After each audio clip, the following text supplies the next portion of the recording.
गोरेगांव में टीम रश्मि उपाध्याय साई लीला फाउंडेशन ने drug mafia के काल IRS अधिकारी समीर वानखड़े की उपस्थिति में ड्रग्स और नशा मुक्ति पर जागरूकता अभियान चलाया। ये कार्यक्रम भगत सिंह नगर गोरेगांव पश्चिम शरद मित्र मंडल के सहयोग से आयोजित किया गया।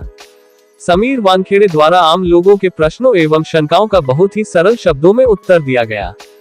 साथ ही नशे से समाज पर पड़ने वाले दुष्प्रभाव पर चर्चा की गई।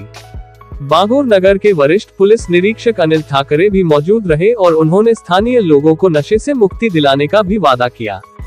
वहीं रश्मि उपाध्याय ने महिलाओं को ड्रग्स के खिलाफ चल रही मुहिम में शामिल होने पर प्रोत्साहित किया।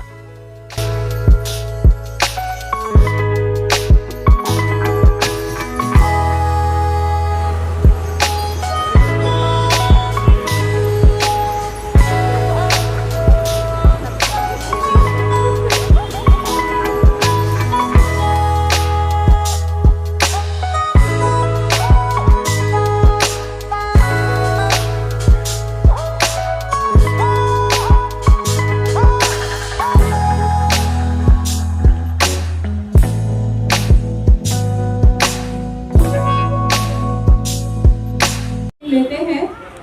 जब हमने गोरेगांव गणेश दर्शन स्पर्धा का आयोजन किया तब काफी सारे मंडलों से, काफी सारे स्थानिक लोगों से हमें यहाँ के बारे में ऐसा सुनने में आ रहा था कि यहाँ ड्रग्स की समस्या बहुत ज्यादा है। छोटे छोटे बच्चे भी इस तरीके की समस्या से गुजर रहे हैं। बच्चों की वजह से उनके पेरेंट्स भी वही मेंटल टेंशन, मेंटल स्ट्रेस का शिकार हो रहे हैं। तो इस वजह से आपके शरद मित्र मंडल के आग्रह पर और उनके सह आयोजक होने के वजह से और कई बार वो रिक्वेस्ट आने से आज समीर सर का हमने समय बहुत मुश्किल से लिया है। तो मैं आप सबसे आग्रह करूंगी कि मेरे बिना बोले ही समीर सर के लिए इतनी तेज तालियों से उनका स्वागत कीजिए।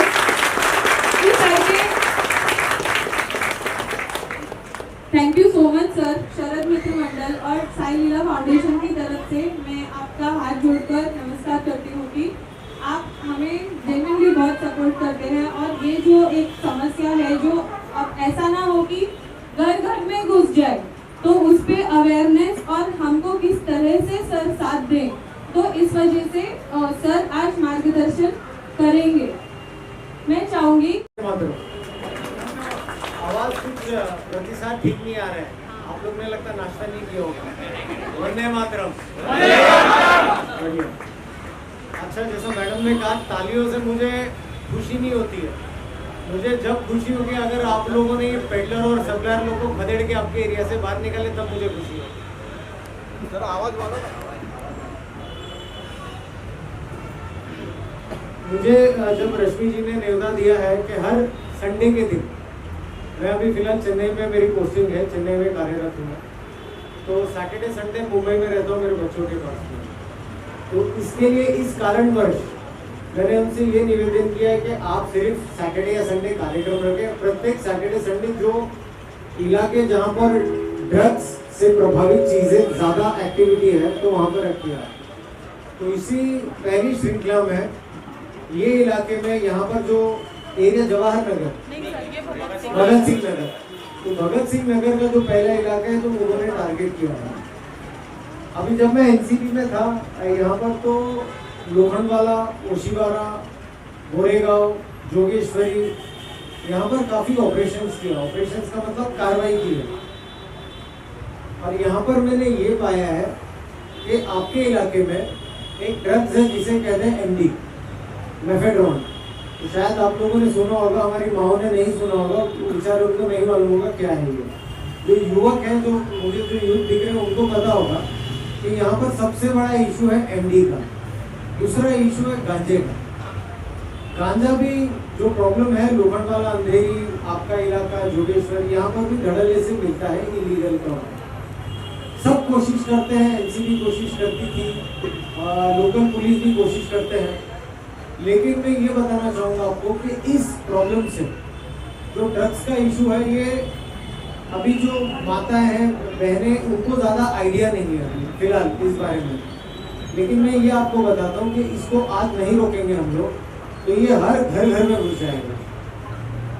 और ये ड्रग का जो प्रॉब्लम है, ये एक बहुत बड़ी राजनीति, जो विदेश जो हमारे शत्रु राष्ट्र है, तो वो लोग ये सब चीज़ों को करते हैं ताकि हमारी जो पीढ़ी है, जो शत्रु राष्ट्र बॉर्डर के अक्रॉस बैठे हुए हैं, जो गैंगस्टर्स क्रिमिनल्स बैठे हुए हैं, ये सब उनका डर्टी पॉलिटिक्स है। मैं ये कहूँगा, ये लोग क्या करना चाहते हैं कि हमारे जो युवक होते हैं, बच्चे होते हैं, हमारे जो यंग लोग होते हैं, जो राष्ट्र को मजबूत बनाते हैं, जो अपने घरों को संभालते हैं, ये उनको टारगेट करते हैं ताकि हमारे समाज में, हमारे भारतीय समाज में ये आराम से एक जहर की तरह फैले और हमारा राष्ट्र एक गंजेड़ी और नशेड़ी की तरह बन जाएगी, उनकी मंशा है। तो इसे हम चाहेंगे हमारा राष्ट्र गंजेड़ी और नशेड़ी बने? बिल्कुल नहीं चाहेंगे हम लोग। तो आज इसको अभी रोकेंगे तो फिर ये 2-4 साल में आप लोगों को दिखेगा कि ये रुक रहा है। दूसरी बात ये है कि जब बच्चे हैं या फिर जब ये यंगस्टर युवक लोग ये जब ड्रग्स परचेज करते हैं, खरीदते हैं, तो यही पैसा हमारे राष्ट्र के जो शत्रु राष्ट्र हैं या हमारे राष्ट्र के जो शत्रु, उनके पास वो पैसा जाता है हवाला के द्वारा, और वही पैसे यूज होते हैं हमारे आर्मी, पुलिस और आतंकवादी घटनाओं करने के लिए। तो क्या हमको चाहिए कि हमारे पैसे हमारे देश के खिलाफ यूज हो? तो इसके लिए इसको रोकना है।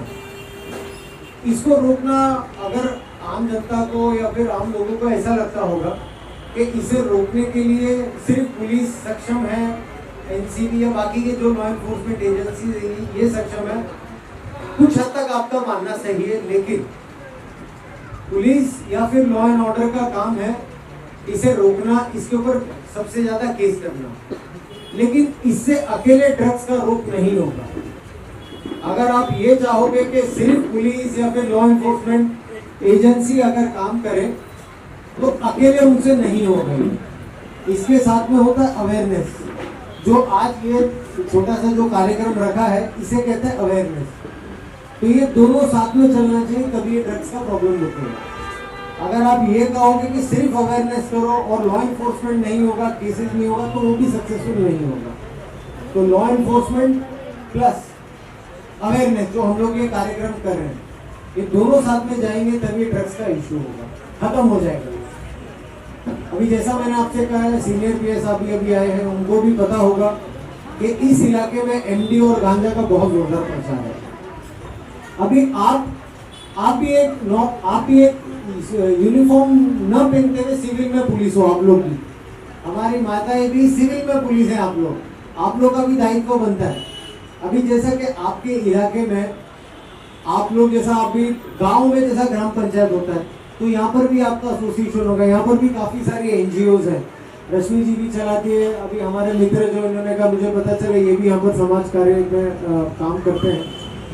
तो आप लोगों का और हम लोग का ये भी दायित्व बनता है आम नागरिकों का कि जब भी हम लोग कोई पेडलर को या कोई भी सप्लायर को अगर देख रहे हैं कि ये ड्रग्स बेच रहा है, अगर हमको पता चला है, तो हमारी मानसिकता क्या होती है कि जाने तो ये हमारा काम नहीं है, हम इस पचड़े में पड़ेंगे नहीं, हम इस पंगे में पड़ेंगे नहीं, ये हमारी मानसिकता होती है। ये मेरे घर में भी होता होगा प्रोबेबली। तो इससे हमको बाहर निकलना है। आप लोगों को ये नहीं है कि आप लोग उससे जाके दो हाथ करें या कायदा आपके हाथ में लेना, आपको ये सब नहीं करना, और आप ये अच्छा भी नहीं होगा आपके लिए। आप लोगों को सिर्फ क्या करना है कि जब भी आप ऐसे लोगों को देखें तो सबसे पहले आप आपके पुलिस स्टेशन या फिर लॉ एनफोर्समेंट एजेंसी जैसे एनसीबी है, बाकी के एएनसी है, उनको तुरंत इन्फॉर्म करो। इसको जाने मत दो, इसके ऊपर आंख मत मूंदो कि मेरा इशू नहीं है, ये हम सबका इशू है। आप मेरी बात मान के चलिए, आज नहीं रोकेंगे, 10 सालों में हमारे घर में घुसेगा ड्रग का प्रॉब्लम। तो साहब के लेवल पे आप जाके वो भी निवारण कर सकते हैं। मेरे लेवल जैसा मैं एक एडिशनल कमिश्नर हूँ, तो मेरे लेवल का कोई अधिकारी होगा, आप उनका टाइम लेके जा सकते हैं। मुझे 100% लगता है कि आपके प्रॉब्लम का निवारण होगा, 100% मैं आपको ये कहता हूँ। लेकिन हम लोग की प्रॉब्लम ये कि हम लोग आगे जाते नहीं है, इनसे लड़ते नहीं, इनसे मुंह तोड़ जवाब करते नहीं है। मुझे लगता है कि अगर कोई बेचने वाला, अगर आप जैसे 5-6 लोगों के सामने भी फेस कर लिया, वो 2 मिनट में भाग जाए। अगर आप लोग डट के सामने खड़े हो गए तो मजा नहीं किसकी, कोई पेडलर की, कोई सप्लायर की, कि आपके इलाके में कोई भी भगत सिंह नगर पे ड्रग बेच पाएगा। ये मेरा कहना है और ये 100% मेरा कहना ट्रूथ है, आप देख लीजिए ये चीज़ को। तो ये हमारी भी रिस्पॉन्सिबिलिटी है और आपकी भी रिस्पॉन्सिबिलिटी है। तो माताओं को भी ये कहना है कि आप ही जब भी बच्चे होते हैं, छोटे छोटे बच्चे होते हैं, स्कूल जाते हैं, तो ये स्कूल में भी टारगेट करते हैं कि जो ये गरीब बच्चे होते हैं, जो भोले बच्चे होते हैं, उनको ये लोग पहले ड्रग्स पिलाने की कोशिश करते हैं, उसको बाद में हैबिट हो जाता है बच्चे को, फिर वो कुछ घर से पैसे चुराने की कोशिश करते हैं, माँ के दागिने, मंगलसूत्र, छोटे छोटे रिंग्स, चेन, वो चुरा के फिर बाद में ड्रग्स के लिए पैसे जमा करने की कोशिश करते हैं। हैबिट होने के बाद में, चोरी करने के बाद में, उससे भी अगर उनकी हैबिट नहीं, उसका निवारण होता है, तो ये खुद बच्चे जो खुद ड्रग्स लेते हैं, बाद में ये सप्लाई करना चालू करते हैं। सप्लाई करने के बाद में थोड़े बड़े हो जाते हैं, पैसे भी आ जाते हैं, खुद भी ड्रग्स पीते, बाकी के लोगों भी ड्रग्स सप्लाई करते हैं। उसके बाद में ये बड़े पेडलर बन जाते हैं, सप्लायर्स और बड़े पेडलर होते हैं। तो ये बहुत ही घिनौना साइकिल है क्राइम का। तो हमको नहीं चाहिए कि हमारे बच्चे सब चीज़ों में पढ़े। हमारे राष्ट्र में 30% युवक है, 30% मतलब बहुत ज़्यादा युवक हमारे देश में। और कभी भी आप देखेंगे कि जो देश की डेवलपमेंट की जब भी परिभाषा कुछ होती है, तो उसमें युवक का योगदान और युवक का जो कॉन्ट्रीब्यूशन होता है, परसेंटेज होता है, वो बहुत इंपॉर्टेंट होता है कोई भी मापदंड में, कोई भी पैरामीटर में। तो इसके लिए हमको युवक को स्ट्रॉन्ग करना है, और हमारे शत्रु राष्ट्र और जो शत्रु राष्ट्र के गंदे लोग बाहर बैठे हैं, उनको मुंहतोड़ जवाब देना है। आप लोगों को लगता होगा कि ये सिर्फ अधिकारी करेंगे, बड़े अधिकारी करेंगे, नहीं, ऐसा नहीं है। ये आप लोग से स्टार्ट होता है, और हम लोग आपका 100% सहयोग देंगे। लॉ एनफोर्समेंट है, पुलिस है हमारी सबसे, अगर आप देखेंगे वर्ल्ड में सबसे सक्षम पुलिस है स्कॉटलैंड यार्ड और मुंबई पुलिस। आप सब लोगों को पता है। अगर ये लोग ठान ले कि करना है, अगर आप लोगों का सहयोग है, तो मुझे लगता नहीं है कि ये 1-2 साल भी पनप पाएंगे मुंबई में। इसके लिए फुल थ्रोटल आप सपोर्ट कीजिए और इनका अपोज कीजिए बेधड़क पने से। अगर आपको कोई प्रश्न है, मैं हूँ आपका। अगर आपको कोई भी इशू होता है तो मुझे पूछ सकते हैं। क्या करें? आदरणीय समीर सर और मेरे सब पुलिस स्टेशन के यूनिवर्सिटी में जितने भी आते हैं, मेरे बहनें, मेरे भाई, कल सर मैं 3 तारीख को चार्ज लिया यहाँ का। ये 3 तारीख को वैसे गणपति, उसके बाद में ईद अपने मुस्लिम बांधवों का, तो सबको लगता था मैं यहाँ पे नया आया हूँ, लेकिन मैं मुंबई किया हूँ सर पहले 15 साल, आया हूँ वासिम से।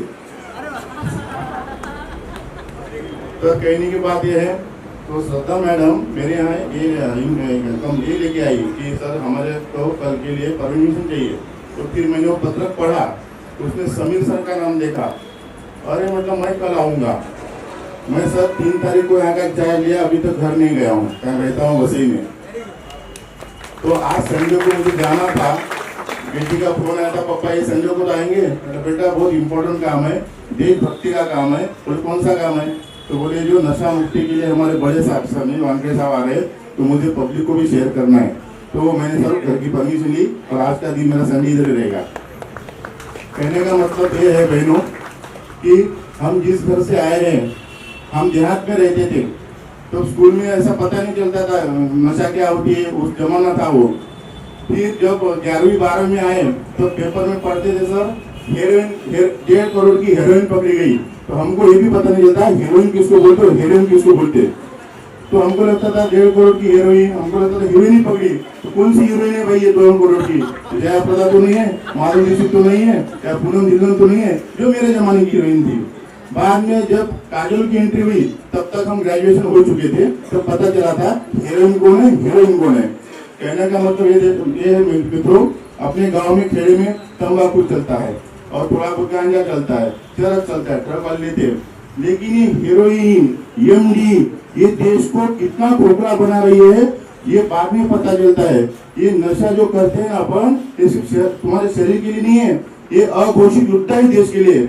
हमारा देश इतना प्रगति कर रहा है, हमारे देश के साथ कोई लड़ाई नहीं कर सकता, ना पब्लिक को बॉम्ब से मार सकता है, लेकिन ऐसी दवा छोड़ के ये जो संपत्ति है देश की, तरुण युवक, इनको खोखला बना के देश को बिल्कुल आर्थिक व्यवस्था खराब कर डालो, यहाँ की बुद्धिमत्ता खराब कर डालो। ये बच्चों से, ये जो बच्चा है समझ लो 17 साल का, 18 साल का, ये अगर नशे के लत में लग गया तो हम इस देश का साइंटिस्ट हो सकते, एक देश का हम डॉक्टर हो सकते, एक देश के हम बुद्धिमत्ता हो सकते, क्योंकि नशा ऐसी हालत है कि वो उसमें उसको घुमा सकता है। इसका मतलब ये है कि हमारे देश में कोई भी पाकिस्तान हो या कोई भी देश हो, युद्ध से हमको नहीं जीत सकता। नई चाल चली जा रही बॉर्डर से, इनके यहाँ पे मैगजीन्स भेजो, इनके यहाँ पे कलर्स भेजो, इनके यहाँ पे हीरोइन भेजो। इससे बच्चों को लत लग जाती है और पूरी पूरी की पूरी पीढ़ी पूरी नस्ताना भूस होने की शंका है। हाँ, राजेंद्र है, मैं एक सोशल वर्कर हूँ। आज समीर वानखड़े सर का नाम तो बहुत सुना हूँ, आज बाजू में बैठने के लिए मौका मिला तो बहुत खुश हूँ मैं। और मैं थोड़ा सा बात बोलूँगा नशा मुक्ति के बारे पर। मैं भी नशा मुक्ति का ये किया हूँ, मतलब प्रचार किया हूँ मेरे एरिया में। नशा मुक्ति देखो, छोटे छोटे बच्चे लोग जो 5 उम्र 6 उम्र 7 उम्र के बच्चे लोग भी आजकल नशा लेने का चालू कर दिया। लड़का तो लड़का लोग भी ले रहा, लड़की लोग भी लेना चालू कर दिया। उन लोगों को देख के उन्हीं किधर जगह नहीं मिलेगा तो अपना घर का पत्रे में बैठ के भी नशा लेना चालू कर देना। ऐसा ऐसा स्लम में, अपने स्लम एरिया में ऐसा बिगड़ गए बहुत सारे बच्चे लोग। उसके लिए तो उसमें गलती अपना माँ बाप का भी ये थोड़ा है। मैं बच्चों लोग का नहीं बोलूँगा गलती करके, माँ बाप का भी गलती है थोड़ा, क्योंकि माँ बाप बच्चे लोगों पर ज़्यादा ध्यान नहीं देते। ध्यान इसलिए नहीं देते कि माँ बाप सवेरे काम पे चले जाते, शाम को आ जाते। बच्चे लोग स्कूल जाते करके बोल के जाते हैं, बच्चे लोग लेकिन किधर जाते किसको पता नहीं, ना माँ को पता है ना बाप को पता है। शाम को आते हैं, वही खाना पीना करके अपना सो जाते हैं। बच्चे लोग क्या करते हैं क्या नहीं करते हैं, किधर गया, ट्यूशन गया था क्या, स्कूल गया था क्या, कुछ पूछते नहीं, अपना अपना काम पे पड़ा है उनको करून आमच्या पूर्ण झोपडपट्टीसाठी चांगलं काम केलेलं आहे। हे सगळे माझे मित्रच आहेत। मी भगतसिंग मधून बाहेर जाताना बघितलं की सरांचे बॅनर लागलेत। मी सरांचा खूप मोठा फॅन आहे सर्वप्रथम, आणि त्यांचे एक बंधू आहेत संदीप बावट, तो आणि मी सोबत काम करतो। तर हे बघून मी थांबलो आणि मग आपण गाडीवर सांगितलं की साहेब पण येणार, तर मग बघूया। आणि चांगली हा उपक्रम इतका सुंदर आहे आणि खरं म्हणतो की आपल्या मेन म्हणजे स्लम मध्ये इतकं या ड्रग्सचं आणि गांजाचं प्रमाण वाढलेलं आहे की त्याला आम्ही आता तुमच्या सपोर्ट जर आम्हाला भेटला तर आम्ही जरा 100% आळा घालूच। आणि साहेब आहेत, ठाकरे साहेबांनी जे सांगितलं की तुम्ही मला डायरेक्ट कॉन्टॅक्ट करा, पण कसं आहे प्रत्येकाला एक भूती असते। आम्ही डायरेक्ट सांगितलं की त्यांचंच कोणतरी आमच्या माणसाला सांगतो की अरे, आणि त्यांचा विकणाऱ्यांचं आणि घेणाऱ्यांचं आता मैत्री झालेली असते। तर त्यामुळे कसं जो गुप्तहेर आणि तक्रार करणार असतो तो लवकर उघडकीस येत नाही।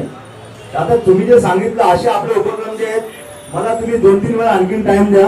आपण पूर्ण स्लम मध्ये 2-3 उपक्रम केले ना तर सगळेच माणसं जागृत होतील, आणि सगळेच माणसं जागृत होऊन या साई लीला फाउंडेशनला म्हणा, या तुमच्या कॉन्टॅक्ट करून सगळे कंप्लेंटर जास्तीत जास्त कंप्लेंटर आपण जागृत करूया आणि ह्या नशा मुक्तीला गोरेगाव मुक्त करून टाकूया। प्रवीण जी, हिंदी में बोलना नहीं कारण का बाकी पण लोग आहेत आपले। आपने जो पॉइंट्स बताए अभी, मैं आप लोगों को ये कहना चाहता हूँ कि आपके पास में एक बहुत ही प्रोएक्टिव सीनियर पीआई आए हैं आपके इलाके में। बहुत सारे इलाके में ऐसे होते हैं कि ड्रग के केसेस रजिस्टर नहीं होते, ठीक है, ड्रग के केसेस काफ़ी टेक्निकल होते हैं। तो आपके सीनियर पे आते के साथ ही 4 केसेस कर दिए, इसका मतलब है कि he is very serious to go about. दूसरी बात यह है कि अगर आपको, जैसा आपने कहा कि डर लगता है, तो इनका अपॉइंटमेंट लेके आप एक लिखित तौर पे इनको एक कंप्लेंट दे सकते हैं। जो कोई फोटो बेच रहा है उसका फोटो, क्योंकि बहुत सारी कंप्लेंट ऐसी आती है कि दूसरे लोगों को परेशान करने के लिए भी आती है, छोटी कंप्लेंट भी बहुत आती है। तो इनको एक्शन लेने के लिए आपको फोटोज निकाल के, अगर पॉसिबल है तो प्रॉपरली कौन से लोकेशन में कितने बजे ड्रग बिक्री होती है, कौन बिक्री करता है, जो आपको जितनी भी इंफॉर्मेशन है, अगर वो प्रैक्टिकल इंफॉर्मेशन लगती है तो ठाकरे साहब को पता है कि उसको कैसा ऑपरेट करना चाहिए।